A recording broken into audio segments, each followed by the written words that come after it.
But it's just the entertainment factor that I want. You know, give us every bit of this that we can, because it's been a great game to watch so far. You know, we've had big individual moments. We've had great team play from Koi on Clubhouse there through the first half particularly. You know, and I just want to see as much of this as I can now. Interesting ban coming out here with the Monty and the Flores being taken out. Not a ban that either team have opted for in previous games on this map. More towards target bans, I'd imagine here. G2, back in the old days for sure, when Pengu was on side, obviously a big Monty team, maybe a bit less so these days, but Koi just not wanting to deal with it. The interesting thing about maps like, well, and specifically looking at Theme Park, is I remember for a while when it first came out, barely any teams would touch it. G2 are one of the first ones, because what they'd do is they'd get someone on the Monty, they'd march through the areas of the map that were really difficult to take and just get into really unsettling positions for the defenders that force them to move back out of fear of that shield being dropped, a pistol coming out, and you losing your life. So I think Koi is looking to slow G2 down by not giving them that option, and equally the Flores comes through, suggests you're going to see a few maybe muteless rounds, but some really dense utility setups, shields, ADSs for example, that kind of thing. So we'll keep a close eye out on exactly what lineup G2 bring in this first half. G2 going to be kicking things off on the defense again. It's been the same every single map so far. G2 have started on the defensive side. We saw them work that out for themselves on Villa. It was perfect, but on Clubhouse it was an absolute disaster, which we're going to get out of them on Theme Park. We're going to see right here and right now. Don't go anywhere. We are starting round one, and it's going to be down in Armory and Throne Room to begin with. Classic site as well. I think when anyone thinks of Theme Park, this is the site they tend to think of, though many teams opt more for the upstairs sites as well, playing towards initiation and off towards bunk and daycare.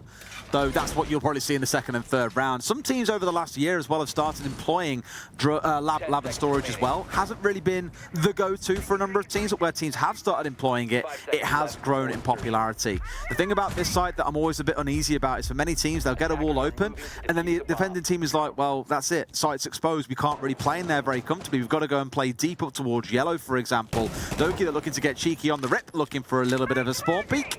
Only thing is, no one there to be found for Koi. They keep all 5 alive. Not as of yet. One of the reasons that this site is particularly strong is there is very limited vertical play above it. So whilst G2 are sort of having a presence up there at the minute, they won't probably fight too hard to keep hold of that top floor. There is a little bit of work you can do out towards the yellow wall, but nothing around the throne really, which is where a lot of this sort of site-based defense will be mounted. Now, I'd like to see as attackers, Koi maybe, you need to open a couple of the walls. For me, it's not enough. It was a criticism that I had of Team Liquid for the longest time, was we would see them struggle to attack this site every single time, and they'd open the maintenance wall and just try to push in through that one breach, and it just never really works. For me, I want to see that yellow stairs wall opened, or maybe the barrels wall. You know, try and get 2 points of ingress into the site, much like you do on Church and Arsenal of Clubhouse, just to try and force those defenders to work on multiple angles. Bit of time to figure this one out, but Spoit has been droned in, taking over large parts of the map's got to be careful of that soft wall off towards yellow. It did have a hole in it, and there was a player on yellow stairs, but for now at least has avoided death. That drone's still at his feet, and I'm sure G2, they see that drone coming forward, they know exactly what it means. One of the entries are not going to be far behind, and that's exactly what Blur is waiting for. Yep, Kanto's on the book. He can start opening up what limited vertical angles are available. Crying's going to take Blur down, so that's a good start from Koi, and not what G2 wanted to see. They've got control of yellow stairs, so they could think about the potential breach onto yellow wall, maybe just one of those Selma charges, just to give a line of sight through there at least, and then think about the actual ingress point into site, which at that point I would imagine would be maintenance wall. My only real complaint from Koi so far in this round, because they're playing it brilliantly, is it was about 40 seconds in, I think 1 minute 52 we got down to, everyone's in the building for example.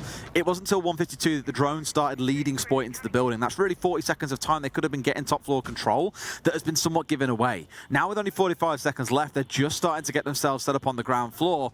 My main point being they left everything very, very last minute to worry about what's actually happening downstairs. And as you may well have just seen in the top left corner of your screen, there is a G2 player lurking inside a lab and storage. Could be the backstab that wins G2 the round. Difmark manages to get the kill onto Benja, leaving us now 5 versus 3 in favour of Koi. They need something big from Virtue, and he manages to get one. That is a big start, taking down Difmark, but the trade immediately there, and that team player that I referenced from Clubhouse is just really starting to pull forward. It's transferring onto Theme Park, but Doki, he goes big, gets himself a double, and all of a sudden Des, we're in a 2v2. Leon's putting the diffuser down. He's going to have to stick this or the clock will run out. Oh, he pulled off out of fear as well. Now Cryan's left in. For a second there, I thought Doki was going to go for the swing and could have cost him the round, but no, time runs out. And G2 do just about hold on. G2 have got away with one there. They have. In reality, it was 4v2. A couple of big kills from Doki. It was a big player. We didn't catch it. I'd like to see where that came from. But ultimately, as you say, Leon just pulling off that diffuser. Maybe he didn't have a choice. I don't know exactly what the situation was. But what I will say is, you were going to lose the round either way, so you might as well have kept hold of it. Pros don't fake, Tim. It's a classic saying, and it's there for a reason. I think if it stuck that, it'd have had time before Doki managed to round the corner onto yellow and come for the firefight as well. So one of those that you look at and just say, yeah, I should have stayed on it. It's going to happen. No one's perfect. Of course it does. Let's not worry about it all that much. But for G2, a good start after what was a pretty bruising performance back on Clubhouse to get the first one on the board. It was a pretty bruising start to round 1, to be fair. Yeah. You know, they've had to fight their way back into it. Now, I know you'll be excited, Des. We did mention the pick rate of Aruni. Yes, we did. And we do have some Aruni player here. I think, as I say, I think we did have a little bit on Villa. But we definitely do now with Virtue bringing along those laser gates. Yay. That's all I really wanted to hear. Say the line! Say the line, Tim. Okay. It's very much a moment for you when people start tagging me and reference that in hashtags. It's beautiful stuff. But yep, we've also got the mirror on side as well, so G2 very much looking to waste a lot of time here. Burn through utility, just slow down Koi once again. This is horrible. It's classic Ratty Doki. Just why are we surprised by this? Horrible. I'm not surprised at all. It's just the sort of peak you hate. You go up on rappel and somebody's on the threshold of the door and they just haven't quite gone far enough to be like, it's entirely your fault and that you had the tool at your disposal to deal with it in terms of drones. You know you did. Absolutely that. It's completely your fault, but it's still one of the most frustrating things. Doki's going to be playing around the top of Dragon Stairs then. Actually, as I say that, he dips himself away, deciding that the heat is getting just a little bit too hot, and he's going to get himself back towards site. But again, the speed that we've seen from Koi in this round is a lot better. Not forgetting it was 152 last time until we had drones at Spoit's feet. This time around, they've already been in the build, they've already sniffed Doki out, they've already forced him back, so they've gained an extra 20-25 seconds there or so when looking to make their push forward happen. Kanto going to be just getting back onto the drones, checking control ahead of him. He's on the flank watch at the moment, doesn't want anybody popping up on this side of them. The majority of the push is going to continue through cash, bathroom and into office, but they're going to be playing into a mirror window, so definitely need to be careful there. There is a real opportunity for G2. You can't give those away though, Benja. Just standing a little bit too close to that window, giving an angle, but does largely get away with it. Only lost one of his arms. Timmy's all right. He's not a problem. He'll fight on. Now we'll see at a long distance here as well. If he looks correctly, there is someone looking to push their way through. Leon has got himself inside, looking to do some damage, but no! Virtue's got the long angle. All too easy to get that shut down. And again, that's only the first one in the round, but for G2, it feels calm, it feels composed. Koi still trying to assemble answers even as we get towards the last 60 seconds. Going to be a time factor for Koi here, I think, more than anything. As you said, they're going to have to start rushing because they're just not really in a position. They don't have any control over the map necessarily. Certainly don't have any, real access into sight other than that position in break room. But that's been dealt with. Deepek's playing on the windows. You know, they're not established in there anymore. The kill onto Leon saw to that. So it's going to be very difficult for them, I feel, at this point in the round to start really mounting that final execute. I mean, at least bouncing a second one back here as well. Koi slowly starting to see their ranks thinned out as Blur lets his man pass.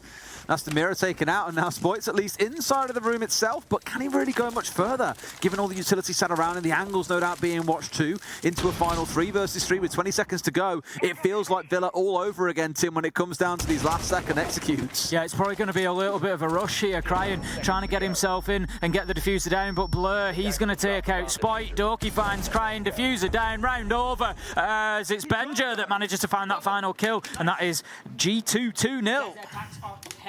It does feel a lot like Villa again. It feels very slow from Koi. And I don't even like blame teams that like to take it slow and make sure things are properly checked. They've got a plan that they're formulating on the go, but it's lacking that last little bit of oomph in the final few moments, right? We're getting to the last 30 seconds. They haven't got all the control they need. They aren't ready, and things are falling apart from there. G2, for the most part, outside of Doki, have just sat saying, okay, come at us when you're ready. Like, we're ready for you, but you're taking a long time to get here. Going to be heading into round 3 then, and this time it's going to be initiation and office. Not too much of a surprise, and it's becoming a real theme within this game. It's becoming a real trend. Real theme, did you say? A real theme. It's almost as if we're on theme park. It's becoming a real trend where teams are just coming in and absolutely dominating the first half of the game, and then, you know, leaving it up to the other to have to fight back. Again, a 5-1, 6-0. At the minute for G2 wouldn't massively surprise me because, you know, as much as the numbers might say otherwise, KOI haven't really been, you know, consistently in the 2 rounds in a position to put a defuse down, to execute on site, to, you know, they've not been getting in those positions. They didn't even challenge into site in the last round, realistically. So definitely a little bit more attention to that needed from KOI. Really only crying so far, getting himself involved as well. Set at 4-on-1. The other members, Deepak somewhat aside, yet to get themselves on the board. So it has been a slow start for KOI. They don't write them off. I imagine if we lose this round, there will be that tactical. Oh, it's too easy. This bothers me more than it should, because this is the 3rd round now where Doki's been poking his nose around Cash. KOI know what he's trying to do. Last round he built in confidence. He smashed out a couple of panels and looked to get aggressive but couldn't. Yet here they've just kind of gone very nonchalantly. Oh, you know what, should we drone it first to make sure he's not trying it again? Now let's just step up and see what happens. And he's got himself a big freebie. That is... I'm sure there's a good few clips on Sports channel of him doing exactly the same. Spike taken down then, and that is the opener for G2, an advantage to them once again in the 3rd round here. Kanto's working across that bottom floor, just maybe again looking to play what limited verticals there are on the book. Absolutely. And this again that's going to take all the wind out of the sails for KOI. Again, I expect probably a tactical timeout after this round because it feels very reminiscent of Villa. Think again when Doki was holding them back around Art Studio on Villa on the downstairs defense. Time and time again, he was just keeping them at bay, pushing them back, running the clock down to 1 minute 30 until we saw KOI getting inside the building. Although it's not as bad here, Doki is still getting away with absolute daylight robbery, and you're letting him do it time and time again. He's 4-0. Not once have you traded him out for a kill like this. That's it, and you really don't want to see the Doki that you saw back in map 1 of Villa, where he really ran away with things. Scoreline overall tells you that it was closer than you know, it possibly was, and it was a huge fight back required from KOI. Now we're going to hear EMPs going off, I think, somewhere. We're not going to have... Oh no, the breach is going to be triggered, but we've got kills raining in, and they're all going in favour of G2. It is now 5 versus 3, and another round that KOI have almost certainly lost here. Beautiful little shot taking the Nitro out of flight from Deepak, but he's all alone and he's all dead as Doki manages to find that final kill. G2 take the round. It's 3-0. And quite excited. Alamal's very excited. Do we have the timeout coming in here? I didn't actually see it get pulled up on the screens or not. In fact, there it is. There we go. There is the timeout coming in for KOI. As said back in the first map, you tend to see this quite a lot after 3 rounds. You've tried a few different sites, you've given it a good run, you've figured out what's going wrong, or hopefully someone has. Otherwise, it's just a chance to break a little bit of momentum. Meepy there, some commands coming across the team, some ideas being put forth because they are being torn asunder by G2. Very largely by Doki in the early round, even when he isn't having an impact. It's the damage he's doing to the clock as well, Tim. It isn't just in the form of kills. Absolutely. Doki's been a nightmare for KOI today. They've not been able to handle him. Particularly in the 1st and 3rd map, a little bit quiet in between. But right now, the concern for KOI is coming into this, we said theme park is not a great map for them. We've seen them play it once recently, they've lost it once. G2, by contrast, we know are pretty good here, as they're showing us. A great mastery, a great command of the defensive sites shown so far from G2. And KOI, I think the longer this goes on, the more difficult it gets to break that down, because G2 know that the 3 points are awaiting them for a 2-1 win. You know, what a great start to SI for a team that, let's be honest, has struggled throughout the year. You know, they've gone through a lot of ups and downs. The performances haven't been at where they would want them to be throughout that time. So to turn up here and get a solid win against a team that they know is going to go at least, you would expect, to the playoffs. I would, you know, have thought KOI would make it out of the groups. It's a great start for G2. It is, and for me, the real big thing I was excited to see for G2 this event is this still a work in progress, or are we starting to see the finishing touches being put on this art piece? And I think with the addition of Benja, it does change a lot about the team. Citizen and G2 have been synonymous for years now, since what, 2019, when we had Citizen move over from Na'Vi?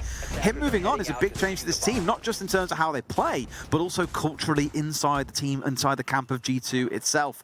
So far, it's looking okay. I don't want to get too excited when we're only 3 rounds into their third map of playing, but it is looking like this team is starting to find its fit and its form. Doki once again getting aggressive on that side of the map. This time certainly a lot more caution being applied from Koi. Leon was vehemently watching that window and waiting for his opportunity. Spoit round the opposite side of the map. Going to be looking to push into Cafe when the opportunity presents and start to get that that vertical superiority gained. But Benja can't quite find. He knows that the drone's in behind the box, but there's just nothing that he can do to take it out. For now, it's just trying to burn through the... I mean, he could use a nitro on it. I mean, he could.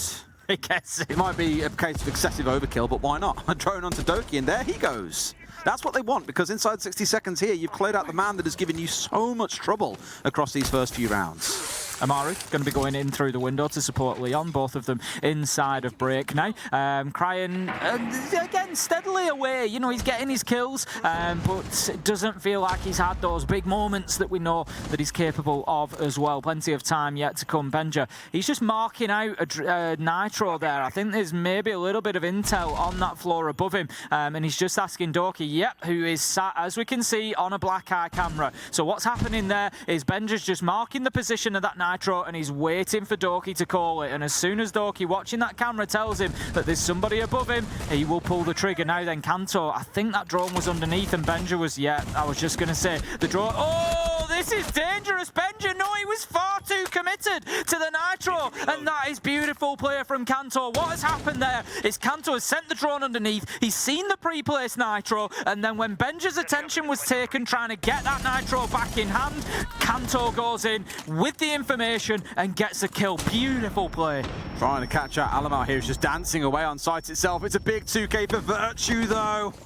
Spoit and Kanto deleted as Cryan finally steps up for the trade. A 3v2. Koi, they have the chance to get this round on the board as we get into that last 40 or so, and they've got what they need to get it done. Blur's just going to hold his angle out through lab there. Just try and again watch for anybody pushing from barrels. Crying manages to find Alamo. It's all up to Blur 1v3. Deepak, opportunity to put the diffuser down, but he doesn't need to. He's going to pop up and get himself a kill instead. Easy peasy. All right, it's a start. Is it going to be the big transformer for them? It still remains to be seen. And I think even in their camp, you can see on the screens there, it's still quite calm and composed. They know there is still a lot of work to do. If you recall, coming into this, I said that I felt that Koi really needed a 3-3 first half, or better. You know, I didn't. It's a big ask on Theme Park. It is a big ask on Theme Park. You know, I just didn't really like their chances if G2 get too much of an advantage going into the second half of this map.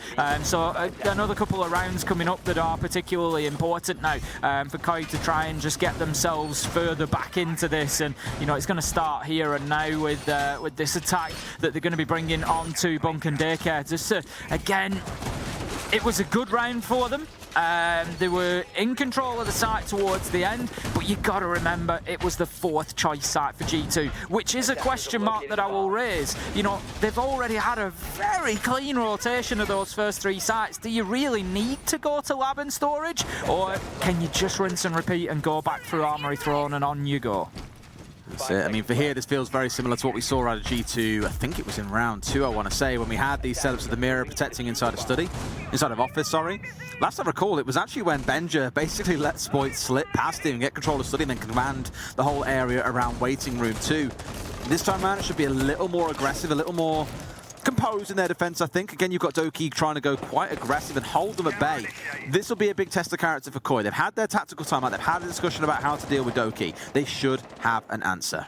Doki, he was only a couple of seconds behind the pace there, and he might have been finding himself another, but it's actually Virtue who's going to kick things off. DMR kill onto Spoit, leaving us 5 versus 4. Doki can't quite find the angle, and he's going to force Leon up onto the roof. He's going to maybe just spray through the hatch there. He's not going to find his man. He knows it's unlikely, but it's always worth just throwing a couple of bullets in that direction. You never know what luck you might get, but great start for G2 in round 5. I'll never forget. I want to say it was in the, I think it was in the UK league that we have in the Nationals, where we had the blind fire and clubhouse and construction spawn through the single construction wall that killed a Clash that was standing on bedroom door, and it was literally just a random couple of bullets being fired, and I was like, that is all the justification you will ever need to see why spraying through soft walls and soft floors is always a great idea. You just don't know what you're going to find. No, you really don't. Kanto, just again, using those drones. We saw, you know, the ability to not only use the drones, but to directly impact the round from them last time out from Kanto. So he's going to just be trying to do a little bit more of that work and potentially work vertically underneath. Cryin knows that there's one out there on Arcade Stairs, but he doesn't manage to land any shots. He's going to take a little bit of damage himself, and G2 are going to back off from there. He can throw his nade in all he wants, but it's unlikely to find him a kill. Doki manages to get Leon. 5 versus 3, 1 minute 10 left to go. Oh, the timing on this. I really thought we were going to see Doki step forward straight into the nade path. And again, it would have been another classic Siege timing moment. But as much as these nades are raining in from below, Koi have found no one on the side of G2. All 5 still alive, and they're down 2 members with only 55 seconds on the clock as well. Tim, it feels like this round is going to go against them. Yeah, Koi are a little bit scattered at the minute. We've got Cryin out towards Cafe, we've got Kanto currently working on the opposite side of the map. You know, they are very, very solo as it stands, just working, you know, one-for-one pushes, and it's just going to give G2 an opportunity to win those fights quite easily, potentially. Okay, well, as it feels that fragmented Tim, it does feel like it's going only one way. We get into that last 30, and Koi trying to kind of step forward here, see what they can find, but it's looking completely the wrong way. Alamar gets himself a freebie, and the second one rifles on through. Kanto is left alone against 5.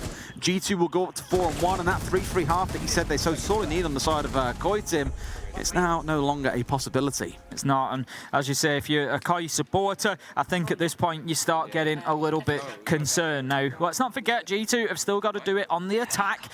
You know, not always the easiest. We saw Clubhouse. It's not always the easiest of tasks, but like I said, I just feel like G2 have an edge on this map, and I feel like it's not something that's going to worry them. A 5-1 half, I won't quite call it disastrous for Koi, but it is certainly going to be a very difficult mountain to climb. But it's not good. It's not ideal. It's not ideal. It's a slight inconvenience, you might say. Certainly is. It's not going to be easy, is the reality.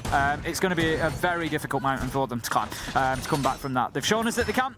They took it nearly all the way on Villa, so there is still the possibility. But for me, they really want to be winning this round. It's an attack onto Initiation and Office. Last time around, we saw the spawn peak from Doki, and they didn't really get themselves established in any sort of position to be able to execute Koi. So for me, you know, what do Koi need to be looking to do here? And I think first and foremost, get themselves established with some map control in numbers, not spread out and playing solo, which has been a common theme a little bit for Koi here so far today. Get themselves established in an area of the map as a beachhead to start building from.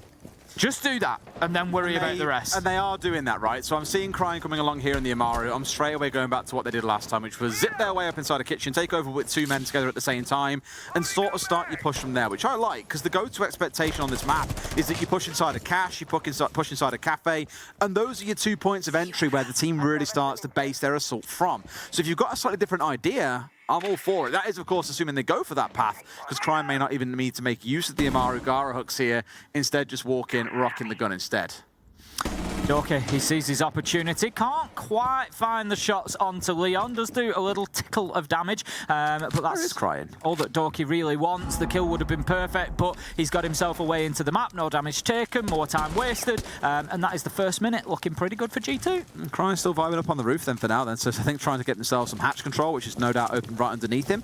And here comes the push in through Cafe, one of those more normal pushes that I spoke about for this map, so that is their beachhead to get things started and underway. Alamar the one looking looking to try and challenge that angle. Is slightly wary of the hatch that sits above his head as well, but it's Benja to be taken down. Good start for Koi. It's better from Koi. It's what I wanted to see. Push in numbers, get yourself established somewhere, and start working from there. Another nade is going to come in that will get the final kill. No, it doesn't. It takes a little bounce, doesn't quite find its target. Might be an opportunity for Virtue to be collected here. Alamai just being cautious for the time being, making sure that the push isn't coming. But I would imagine before that bar ticks down, he will take the opportunity. Dorky manages to take what little health Leon had left. Not that it would matter as he found himself a headshot. Blur just holding the reverse angle on that mirror for the time being. And that's going to leave us now in a 4 versus 2 effectively. This is a round that Koi can win.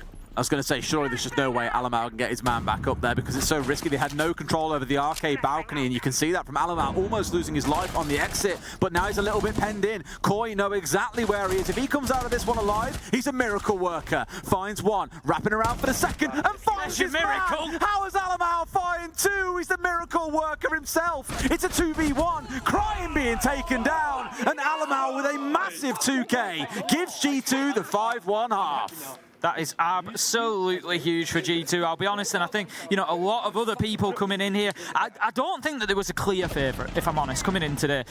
You know, I said I thought it was going to be a good game, a close game, but I think, you know, many people would have probably swung towards Koi a little bit, given that they had the win major, you know, everything else. The roster disruption for G2, you'd have given an edge to Koi. But G2 are looking, and I said in my notes that I wrote about G2, I don't always understand the expectation that falls on G2 anymore. You know, it's the name. It's like TSM. It is the name. Right? And, you know, but the last major title that they won was SI 2019. You know, that's the reality. Beyond that, yep, they've won, you know, EU League finals, couple of bits like that, but they've not been to that point. And, you know, at major LAN events like that, I look at it and I think I don't always understand where this, you know, we need to sort of curb our expectation of G2.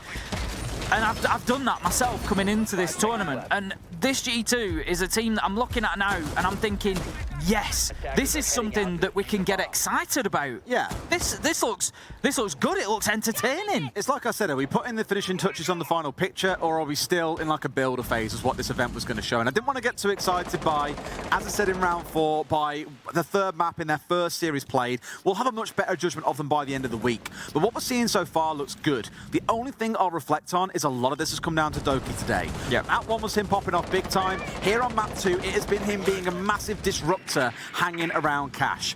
And truthfully, Koi are the kind of team that should know how to deal with that sort of play. Given they've won a major, they've dealt with this sort of thing before, but have looked a bit scared almost, a little bit unaware, less sharp than normal. I'm not going to say G2's success is all down to Koi not playing well. It's definitely a factor, but I need to see them against other real high-level competition to get an assessment. I can't wait to see them play against W7M, for example. Oh, very, very fair, I think. But yeah, absolutely. You know, for G2 fans out there, there's certainly room to be excited.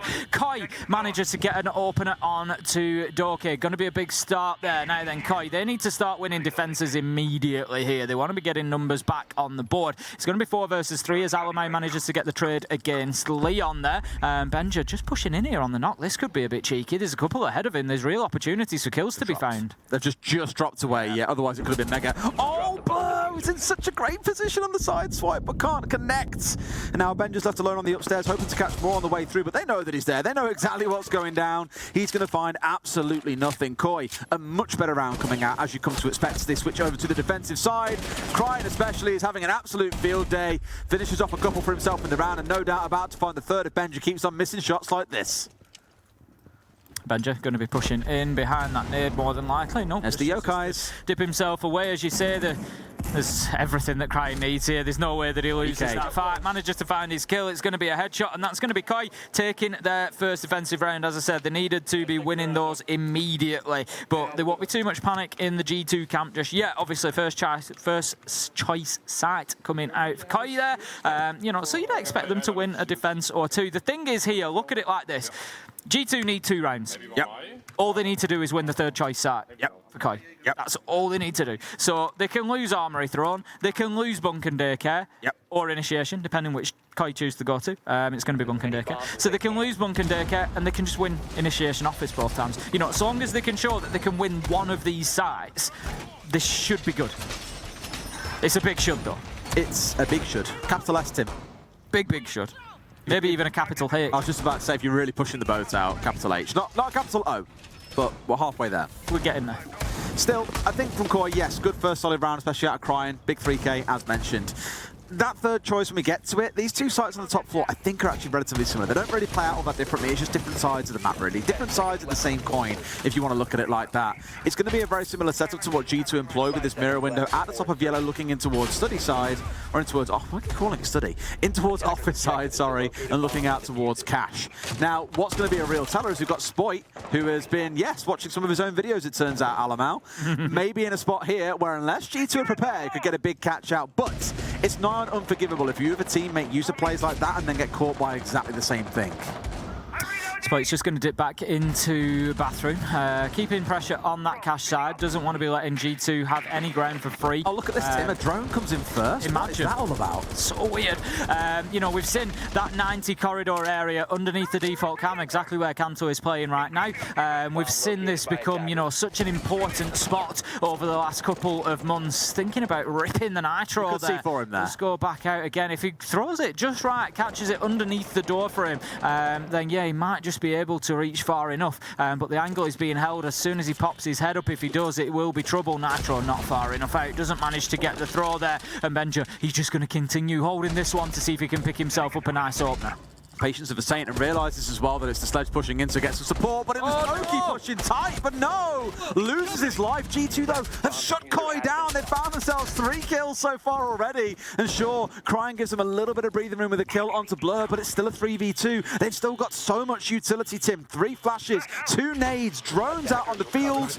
Really, there should be no excuse for G2 to be losing this one out as the plant is going down. Absolutely, this is the moment for Koi now. 2 versus 3, there are moments in games that you just feel you have to win, and this is one of them, and they're going to have to come out big with a clutch. Benja does manage to get the kill onto Spoit. It's all up to Crying. 1v3, Diffuser down about 30 seconds to do something about this if he wants any opportunity to be able to disable that activated Diffuser. Now then, he's moving around the corner. There is a man there, but G2 know exactly where he's coming from, and they are not going to move a muscle, Des. They're just going to hold their angles now and wait for him to move into the crossfire they've established. There's one to his right, there's one inside his sight. There's the flank. Crying does a great job, though. Manages to find his kill, but on low health, there's nothing else he can do. And Alamau is going to push G2 onto map and series point.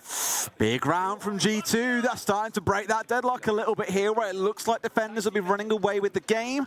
Here, they're the ones about to run away with it. Sat at 6-2. One more round will get them those 3 points and send Koi scurrying away with just 1. Now, obviously worth noting, Tim, we have 5 teams per group. On a different day, each team gets a bye. So the 2 games we've had so far, you will see a standing where we'll have W7M on 4 points, Elevate will still be on 0, we'll have one of these teams on 3, the other on 1, and of course the team that hasn't played also has a break. I believe that's SSG.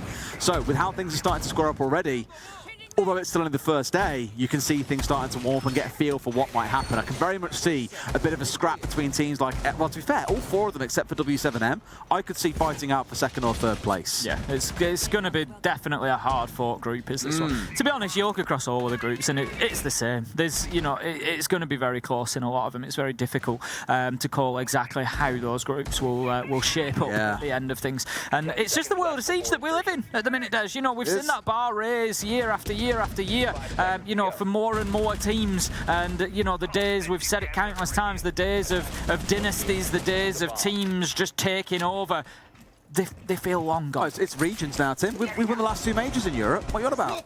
They feel long gone. They won Berlin. They won Yonchping. In reality. Both majors based in Europe, though. I'll give you that. Yeah, exactly that. But yeah, for individual teams, you know, winning an SI and winning a major is pretty much dominating the year now. You know, and that is, I think, a trend that we'll see continue. And it seems like, you know, Koi might struggle with those expectations.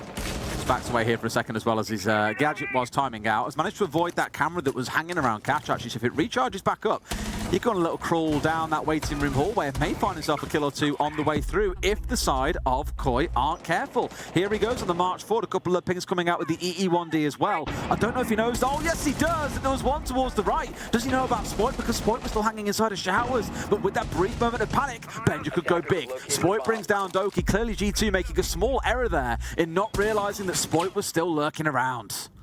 They will certainly know now, and they need to adjust and make sure they deal with it. And that's exactly what Benja's going to start doing. But no, still haven't dealt with Spoit. He manages to get one onto Cryan, but it's going to be Leon who manages to find the kill onto Virtue, swinging the manpower in favour of Koi for the briefest time. It's going to be 3 versus 2 with 1 minute 40 left to go. G2 feel like just need to take the foot off the gas here. They're looking at pushing directly into sight here. Alamau sees his man to the left, but he just can't find the shots. Oh, timing again. So close to finding his man, but not able to collect it. One walks into, of course they do. It's Alamau charging straight into those Capcan traps, as juicy as they come. Nice blur left in a 1v2. Again, a player that's been pretty quiet throughout the series, Tim, but we know what his clutch potential is like from back in the old days on Na'Vi. 100%, but definitely one of the things when you come away saying, right, what can G2, even if they win here, you know, what are the next steps for G2? How do they improve on that performance? You know, one thing you've got to say is they need to be getting a little bit more out of Blur. There's nothing wrong with, you know, he's in that support position. You know, you don't necessarily need to be getting tons of kills, but we haven't seen the diffuser going down a lot either. So if G2 aren't going to play that site game, if they're not going to play that execute game, they've got to get a bit more out of Blur. I know there's quite a bit of conversation around when Blur got picked up. Like, why would you pick up Blur? You need a support player. You picked up another fragger. Well, interestingly, back before he joined Na'Vi, Blur was quite the supportive player. Turns out pretty damn good at it as well. But what the main reason why they picked him up was, not the only reason, of course, one of the main reasons was he's a pretty quiet guy. If you've ever seen Blur, he's a man of very few words. But I remember Doki, I was chatting to Doki about it at the time, and he said, we've already got a lot of really loud voices. You know, there's me, there's Alamau, for example, we had Citizen. We don't need a fourth voice in the count. We need someone that's actually quite quiet, who can kind of play well and do their thing, whilst the rest of us worry about kind of IGLing and making the calls. And as we heard earlier on, I know Doki declared that he was the IGL. Alamau is the IGL of this team right now, so it gives a little bit more composure knowing there are a couple of quiet players, because Benja equally is quite a quiet guy too, that they're starting to get some semblance of control in the back room as well. 10 seconds to insertion. It's going to be 6-3.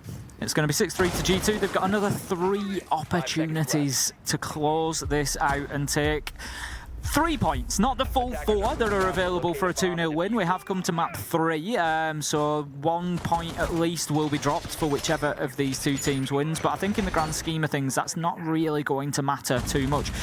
You know, in these groups, I think a couple of 3-point wins will almost certainly be enough to see you through into the playoff stages. Virtue is going to be taking a bit of damage there, just conscious of the potential peak. Koi just deciding that they need to have a little bit of confidence in the play, step up and maybe start getting a bit aggressive. Deepak just taking the drone outside, needs to be careful he doesn't get blocked out of the way. Benja, he's going to be taking a nice opener onto Kanto with the nade, and that is advantage G2 once again. But can they make it pay this time? Can they just? I mean, I think finding the opener onto Kanto is a big one, but the issue again the last round, everything was going G2's way except for Spoit. They just ignored him. They worried about getting control. They played all the right play, you know, forcing Benja on the nut, for example, up towards waiting room. Just waiting room would be an interesting name. Just forgetting about the one player that was still lurking off towards their right-hand side. Now, once they dealt with him, sure, things change, and sure enough, that's exactly what they're looking for. Benja this time round almost finding their man, but Spoit gets away in about half HP. Spoit's done this a couple of times where he'll take a bit of damage, but he manages to wriggle away and continue to cause a problem, but absolutely not this time, as it's Doki to step in and shut down the Oryx. 5 versus 2, and surely this is the moment surely this is the moment that G2 are going to open their SI 2023 account with a win. It's certainly looking for all the odds like that will be the case, attacking onto Armory and Throne. I don't believe they've breached a wall yet, but it is down to Leon and Deepak to hold on. They've got 90 seconds, Tim. They can take all the time in the world here. And the thing is, G2 have been really good at this. Where maybe historically I wouldn't have said that about them. They have got the option to take their time here, communicate as a team and get set up. It's 5 versus 2. There is no excuse to be losing this round. Going to have Doki just working from above with the IQ scanner, trying to take out the mute jammers. Just needs to find the right angle to get through the metal joists in the floor there. And once he does, we're going to have that wall opening up. Just looking to work the yellow stairs now. Then that could be a nice nitro, but no, doesn't find its mark. They're going to find themselves another man down as Benja crawled into a difficult position and leaving us now in a 1 versus 5 for Deepak. We've seen him clutch time after time, Des, but I think this might just be too much to ask, and that is going to be the opening win for G2. Wow, a rivalry that for the last year, Koi have dominated, but G2 finally get themselves on the board and show that again this might start to be the formation of the final picture for this G2 squad. What a great performance. You know, I think we've got to give plaudits to both teams there. I think that's important. You know, Koi had a great performance on Clubhouse. Yep. We saw good resilience on Villa. I think ultimately, as we suggested coming in, the map choice won the day for G2. Koi Theme Park, not a great map for them, and we see that continues to be the case. Just one of those that I'm looking at and just thinking, would this have been any different on day 3, day 4, day 5? Yes. All that really matters is G2 have looked fantastic. Good trade play, good team play, clearly very good communication, so a massive shout out to all of them. I believe though, Tim, we are ready to throw over to the desk where Milos, Fresh and Anne are waiting.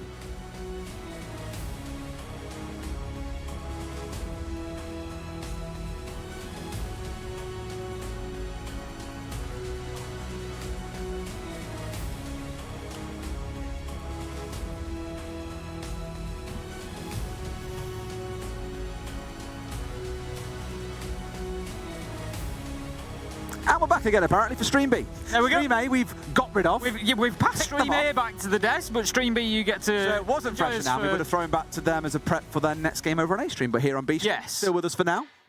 I'd say the wonderful timing on that, actually, throw it away whilst we're having all